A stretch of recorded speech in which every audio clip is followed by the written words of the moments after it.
Praise the Lord. கர்த்தர் உங்களை ஆசீர்வதிப்பாராக. இன்றைய வேத தியான பகுதியில் வாசித்து தெரிந்து கொள்ளப்பட்ட வேத வசனம் யோவான் 14:27. சமாதானத்தை உங்களுக்கு வைத்து போகிறேன், என்னுடைய சமாதானத்தை உங்களுக்கு கொடுக்கிறேன்.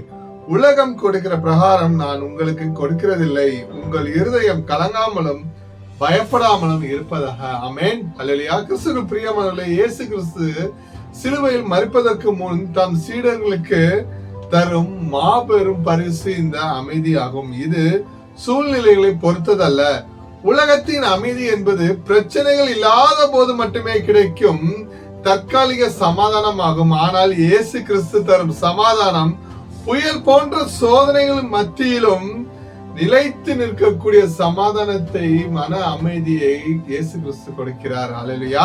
இயேசுவின் பிரசன்னமும் அவர் நமக்கு அளிக்கும் ஆவியானவரின் ஆறுதலும் இருக்கும் போது எந்த பயமும் நம்மை ஆட்கொள்ள முடியாது. எனக்கு பிரியமானவர்களே, இயேசு கிறிஸ்து தம்மை பின்பற்றுவர்களுக்கு உலகத்தால் தர முடியாத நிலையான மன அமைதியை தருகிறார். அல்லேலூயா.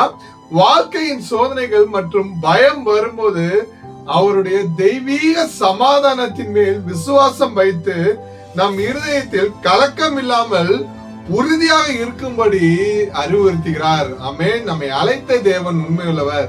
கர்த்தராகிய இயேசு கிறிஸ்துவின் கிருபை உங்கள் அனைவரோடு கூட இருப்பதாக. ஆமென்.